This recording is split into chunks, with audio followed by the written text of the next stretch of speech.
Fallen.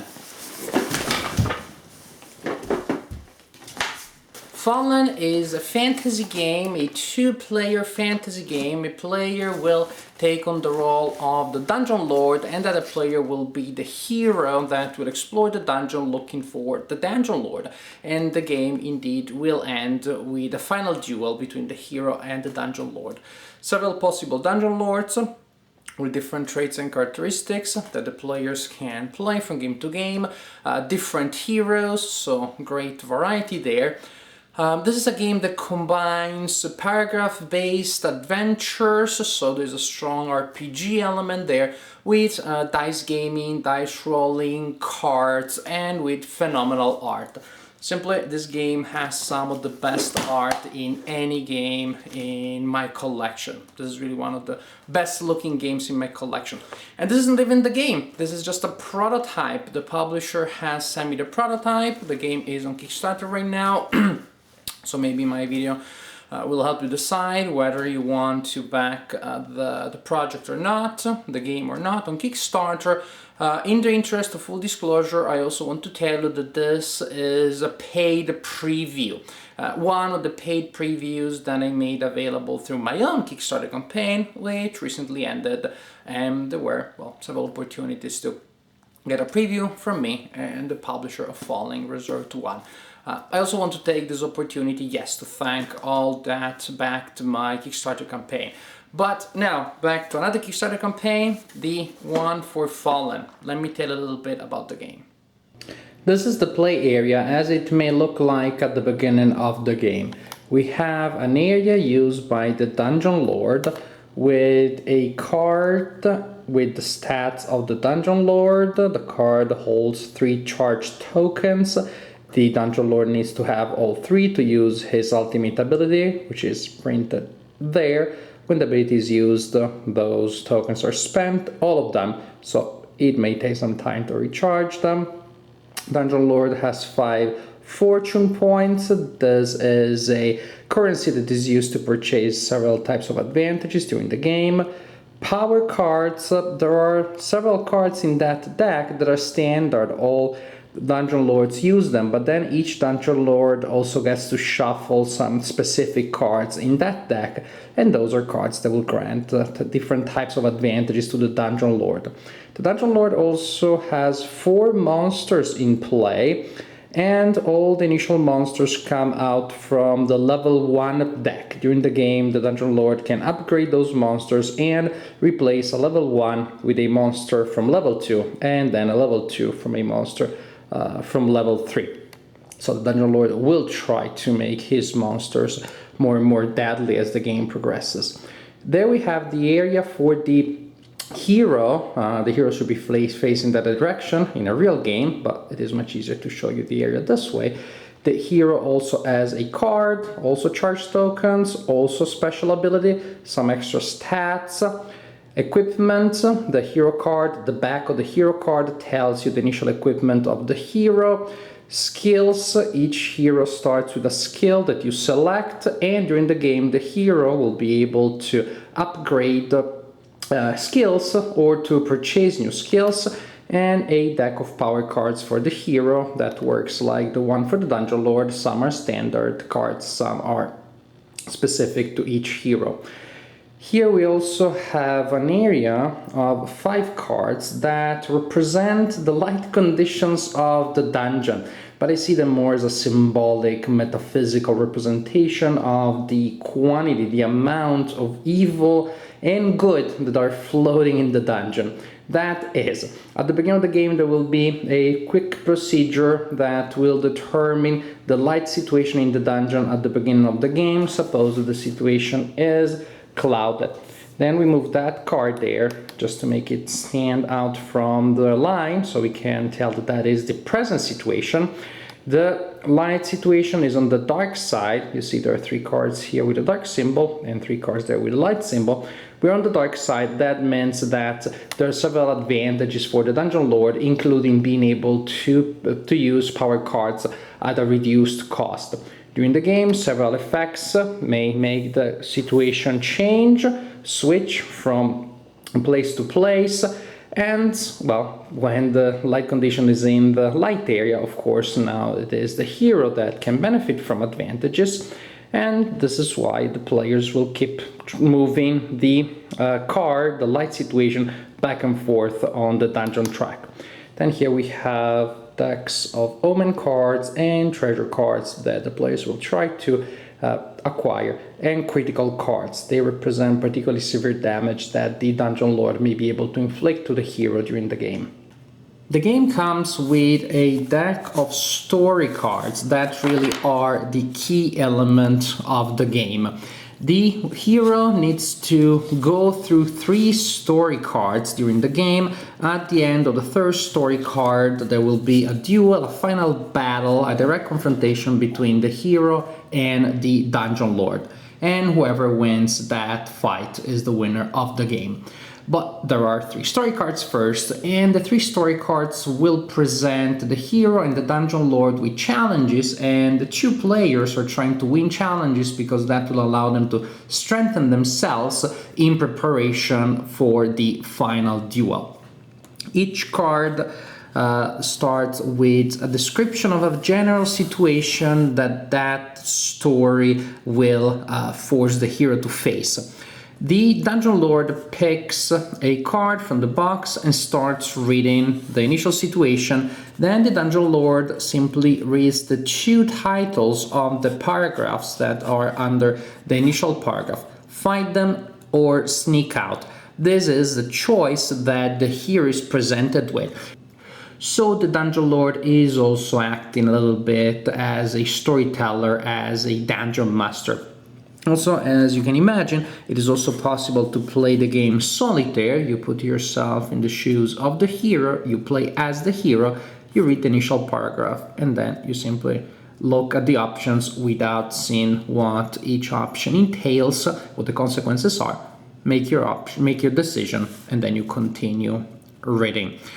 Of course, if you play solitaire, you will know what the opponent, what the Dungeon Lord has in his hands, but it is still possible to play that way. In any case, the hero makes a choice, the Dungeon Lord reads the result of the choice, the situation that is originated by that choice, and at the end of that description there will be a challenge that both the Dungeon Lord and the hero will take. Challenges may be challenges that have to do with strength or intelligence or ability. A black square there means a hard challenge for the hero. The Dungeon Lord will have an extra die. A white square is an easy challenge for the hero. The hero will have an extra die when rolling. There may also be other effects. For example, if there is the symbol here, that means that an omen card is available, and if the Dungeon Lord will win the challenge originated by that situation, the Dungeon Lord will keep this card. And some of these cards are pretty good. Treasure cards, I cannot find any right now. Here we go. Treasure cards, they will put a treasure card as the prize for that challenge, and but this time it is the hero that is trying to get this card. This symbol means that the hero acquires automatically a wound, so you will have to face the challenge.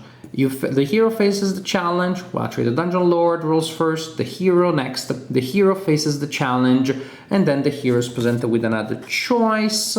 The hero makes the choice, you continue like this. After the second choice on one side of the card, you flip the card, and you keep going down the tree until you get to the bottom, and after the last challenge, which is the 4th one, the Dungeon Lord reads the line that corresponds to the box where the story has arrived. Commanded to surrender, then you read this paragraph, and here there is the amount of experience points that the hero has gained for reaching that conclusion.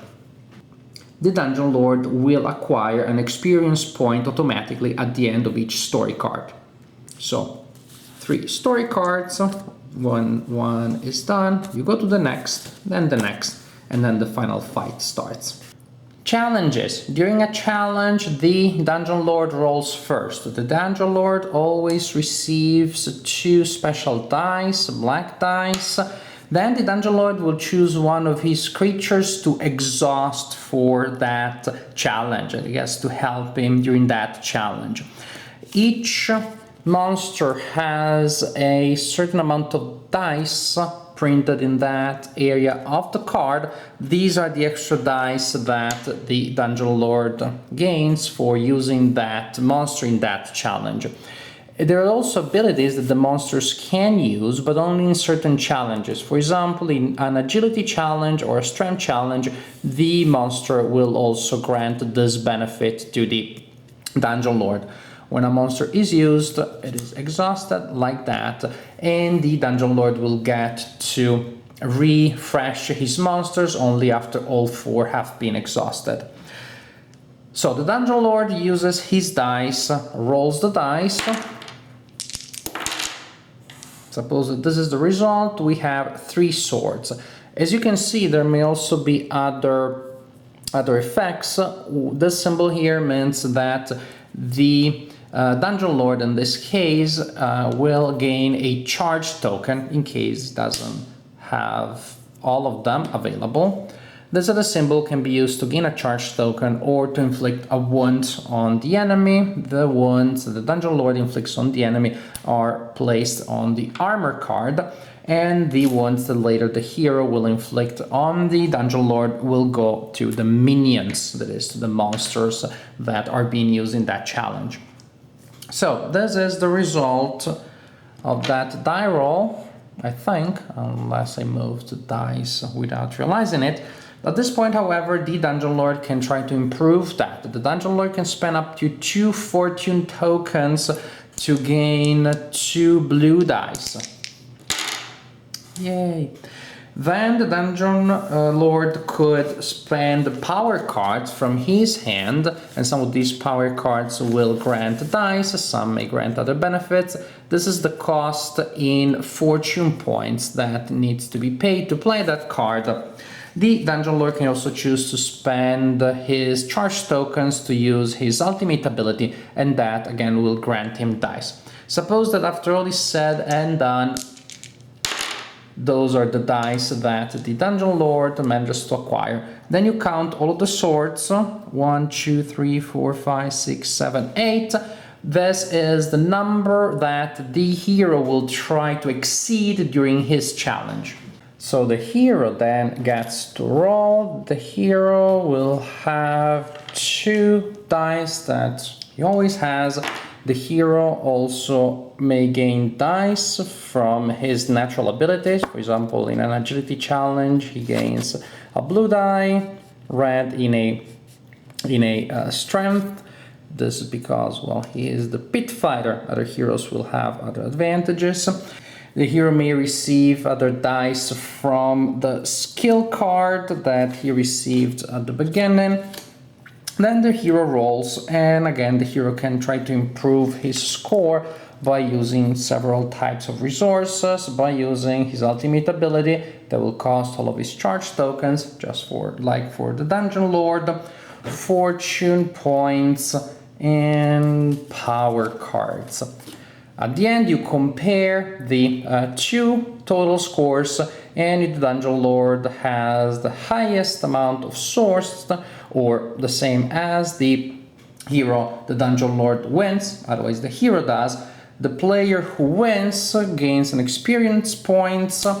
Then also there may be an omen card or a treasure card if that was part of the loot that the players were fighting for. And then there are rewards. There are rewards in each fight, in each challenge. There will be 3 rewards available. The player who wins will flip 2, look at them, choose one. Different symbols will mean different things. For example, this symbol here grants a shift in the dungeon. This symbol gives you a charge token. The winner chooses a token. Then the other player gets to choose whichever, well, one between the 2 tokens that are left. So the loser of the fight, in this case, suppose that is the hero, still gets at least a reward, but the winner gets an experience point and gets to choose first. Experience points can then be used to upgrade monsters, to purchase skills for the hero.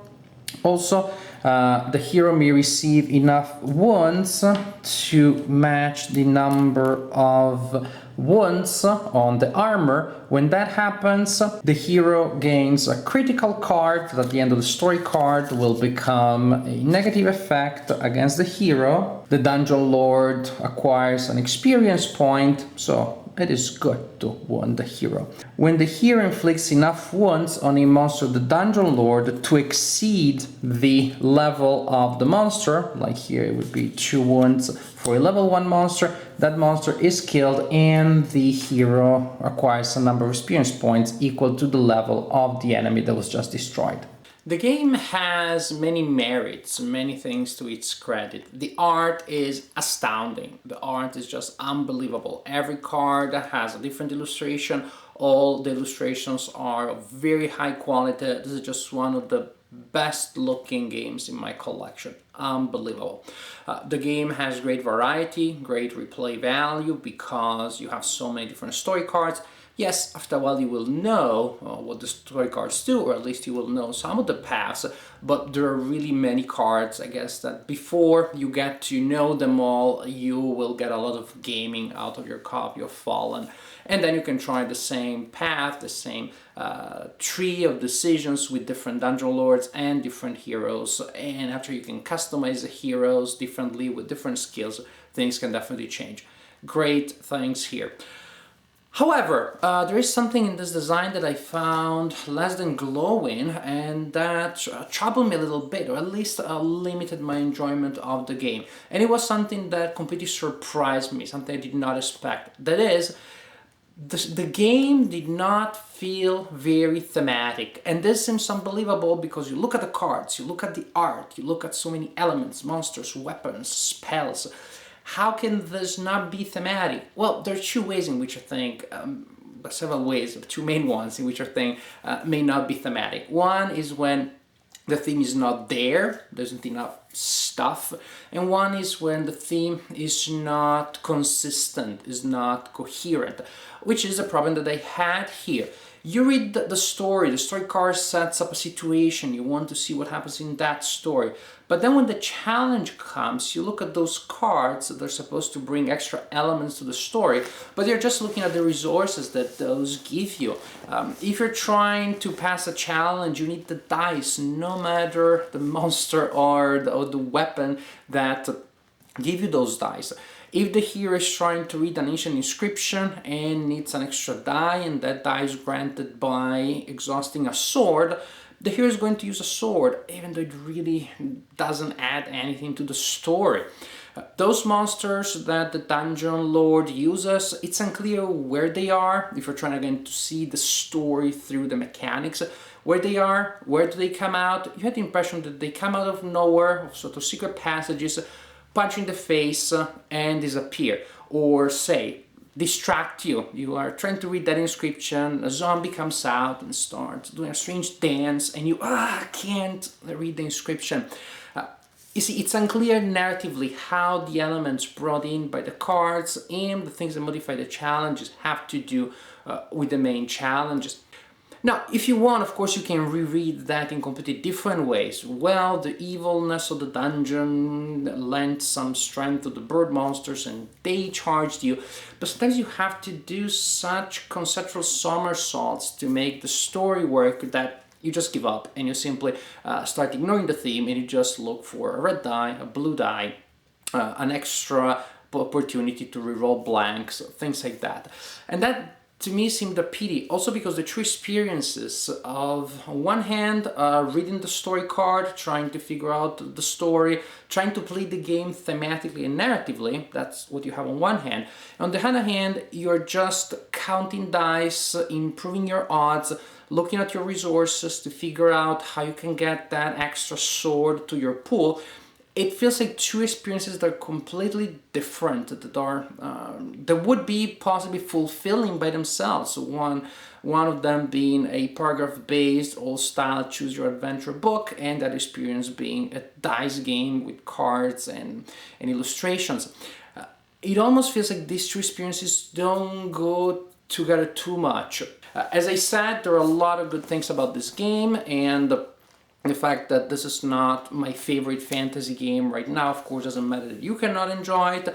There are cases in which I was a little lukewarm about games in my reviews, and then viewers of my videos watching those same reviews saw something that I didn't see. They purchased the game and they loved it. So I don't know how you would react to this game. I know that to me it felt something with huge potential, but that at the end felt like something that had elements that really did not connect well with each other, or not entirely, or not as deeply and as thematically as I would have expected and as I would have liked it.